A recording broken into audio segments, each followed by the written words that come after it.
For some reason, I just can't get you back, Dave. I'm not sure what's... let me try one more time. Sorry, Dave. Let's try one more time. Sorry, listeners. We will get Dave back as soon as possible, and he's going to take us to Dave. Hello. Hey, sorry, we just dropped you there. Sorry.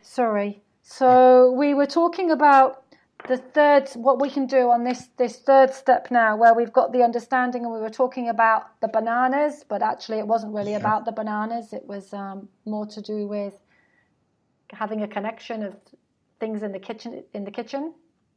Yes, and a connection to home. Yes. And so once we see this, once we see, then we can really start being good to ourselves. Then we have to start to message ourselves internally. This step doesn't take too long, but it's where we say, I've got this. I figured out why this was so upsetting to me, and I've got this.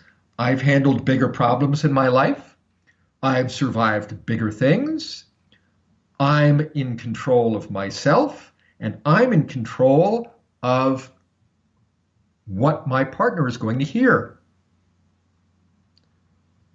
Okay. And we can feel really good about ourselves at this point because we've done this fantastic creative piece of work of finding what the real concern is. And once we know the real concern, if in this example, disconnection, that's what we can express when we start to speak. I feel that I feel angry, I feel upset that this question comes up over and over again because I think it means that you don't know your way around the kitchen. And I wonder why that is. I would like you to talk to me about how you feel about spending time in the kitchen or spending time at home, because I want to connect. I want to know what you want to know and what you need to know. And if we make our message about connecting instead of about all of the times that our spouse didn't know where something was, if we focus on this time and what happened today and how I felt about it today and why that concerns me and why my concern is really rooted in wanting to feel closer and not farther away, well, then we create an environment of closeness and connection where we've chosen connection instead of losing our temper. And that can make such a difference. Yeah, I can see that can make a huge difference, Dave. And it's knowing ourselves, isn't it? And having that vulnerability to share. And as it's brought it home again, sort of full circle, it's all about connection. And that's what, that's what we want. And really, when we're in that space in the kitchen, just talking about bananas, what we're actually crying out for is, I want a deeper connection with you at some level. That's it. That's it. I mean, really, once we form a relationship, a pair bond, a marriage, or any kind of real serious relationship with someone, what we really want is to love them and for them to love us.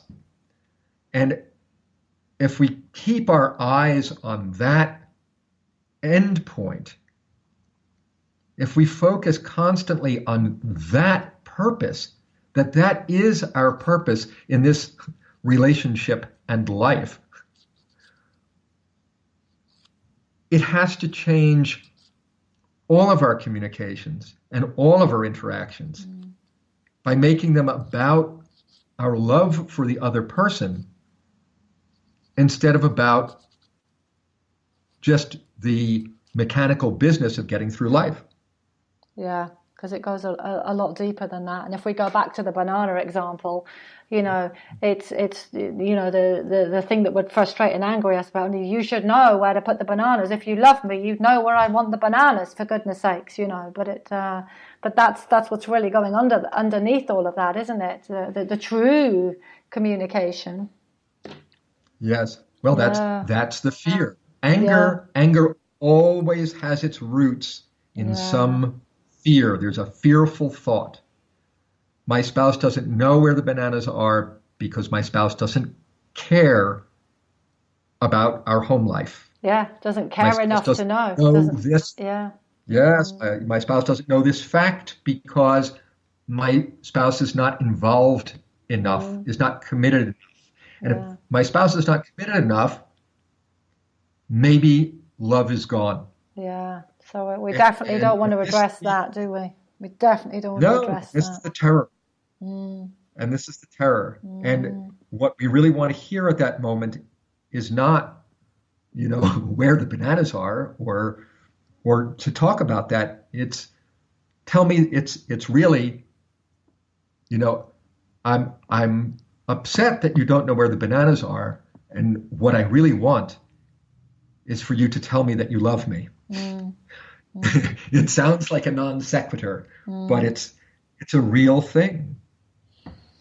Yeah, exactly, and it does change lives, and it's amazing. So I hope you listeners out there have been able to grasp those steps and really see what we are trying to do all the time, the connection that we're trying to make, but is so often overlooked because we're not even living in that moment. We're either recounting the past or dreading the future. So it's just critical, isn't it, Dave? I've just got a question here because I know a lot of listeners out there will be wondering, who can actually do this stuff? So who can be helped by actually practicing this mindful communication? Who can really be helped in all of this? I venture to say, Louise, that everyone can be Everyone, helped. yeah. I was going Why? to say, I There can't. are We could all do with this, couldn't we? Because we can all just keep on taking it to another level. there are people who are extraordinary born communicators, and they're often not the people who are recognized for this because they're not the speakers, they're the listeners. There are people to whom this comes naturally, but most of us acquired our communication skills just by being children and watching our parents. And most of our parents, as wonderful as they were in so many ways, even those of us who were fortunate and blessed to have wonderful parents, as I did, our parents are not perfect communicators. They they communicate instinctively. Our instinctive communication is not necessarily well designed for modern life.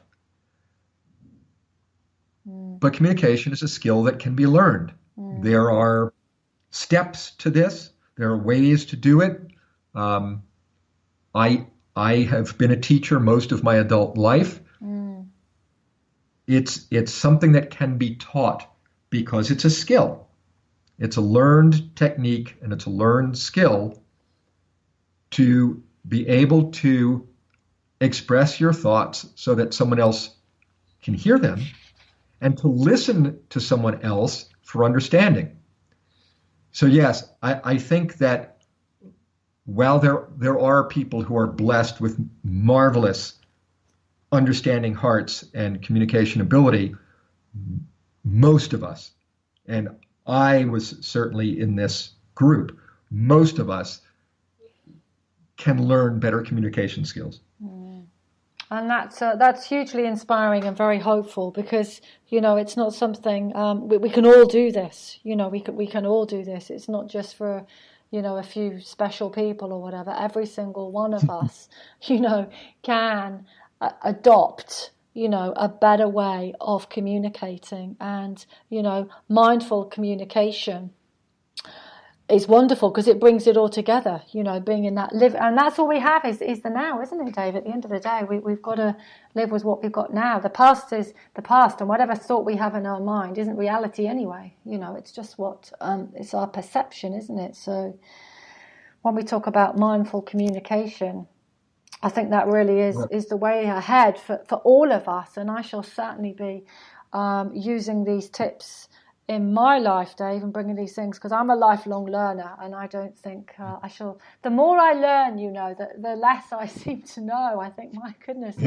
it seems a minefield, and I thought I knew quite a lot, but I seriously, I'm just scratching the surface there, because after every guest I have on this show, I'm filling myself with a wealth of information, and I'm definitely going to adopt that strategy there, because it is going to create more meaningful relationships for me, and that is what we all want, going back to that connection, that better communication, isn't it? So it's been a great eye-opener, Dave, and I could actually talk to you all day because I think it's so important, and as it has been, hugely important, and we have got a lot of stuff you and I could go into. Maybe later on in the year we'll do another show together, because I'm sure there's so many more tips and helpful bits of information to really help our listeners with. We can always do another show there. I'd be delighted, Louise. Yeah, that would be wonderful, because I am really, really big on communication, because it's a massive part of relationships, and it can change lives, and it can change the relationship with yourself and with others. Content, it's crucial. Yeah, it's important to remember that we can never read our partner's mind. We can never read anybody's mind. The only way we're ever going to find out what our partner really means is to ask. This is not even mindful communication, simply assertive communication. Just stepping up and saying, I don't understand why this is the way it is. Please explain. But having that trust, isn't it, in yourself, that you can cope with that answer, and having being able to share that vulnerability, because you might not like the answer. You really might not like that answer. Not. Yeah. But that's okay. That's okay, because you will survive. You will deal with it in the best way that you can. Yes.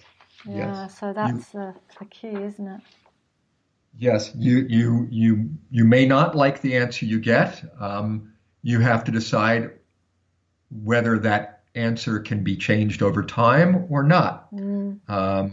We can't change anyone else. We can only control ourselves. That's exactly it. And we can ask for things. Yep. And sometimes we ask for things, we get them. But if we don't ask, that goes back to the old saying, isn't it? We don't ask, we don't get. So yeah. That's so true. That's so true. Never get it.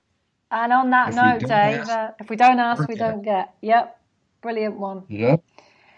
And on that note, because Dave has filled us, with so many inspiring thoughts there, it's been wonderful to have you here, Dave. And you can find Dave.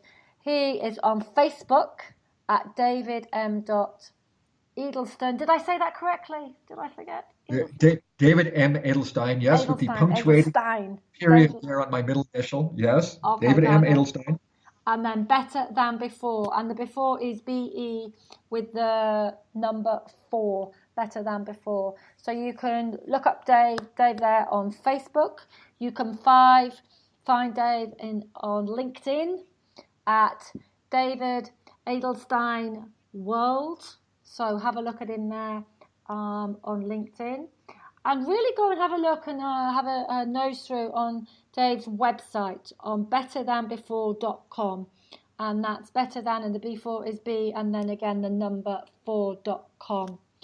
And Dave is offering us today a free report, which is teaching the basics of assertive communication at silentbreakersway.com. So we just go to that site there.